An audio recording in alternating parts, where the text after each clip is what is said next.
Save girls sports! Save girls sports! It was one of the main themes of the day at the Washington State Capitol. Hundreds of people from all over the state gathered on the steps in support of two initiatives. One would ban boys from competing in girls' sports.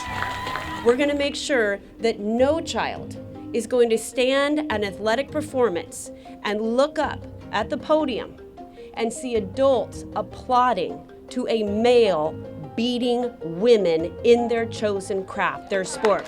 The other initiative is a Parents' Bill of Rights aimed at ending secrecy in K-12 public schools that shuts parents out during their kids' most vulnerable times.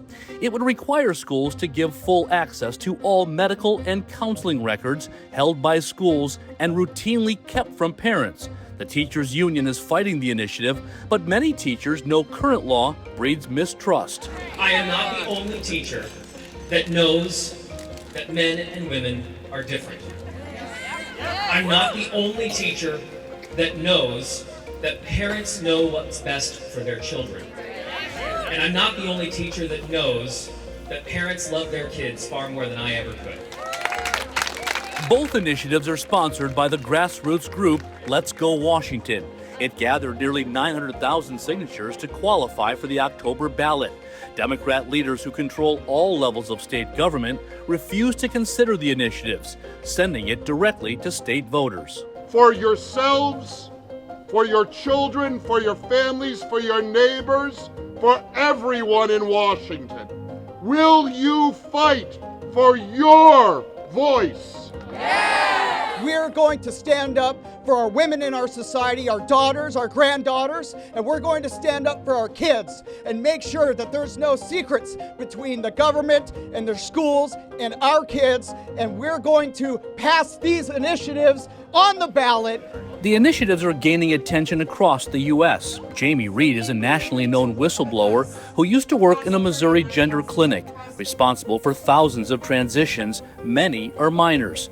She's a lesbian and a lifelong Democrat who is now ashamed of her party on the gender issue. We see this ideology as telling gender nonconforming people, you're not good enough the way you are. You couldn't possibly be a masculine little girl. You must be a boy. You couldn't possibly be a feminine little boy. You must be a girl. That is inherently homophobic. Another national figure spoke, Tish Hyman. Washington, what's up? The rapper-songwriter who went viral with her outrage when she kept seeing different men in the women's locker room at her Los Angeles gym 4 times over 2 weeks. There's no way this could be right. But it was. It was wrong, but he was right. We did not have rights as women. Men can walk into any locker room that they want just because they feel like they're a woman. And there's no feeling like you're a woman unless you're a woman, because you don't know what a woman feels like unless you're a woman. I thought it was malarkey. I was like, what's going on?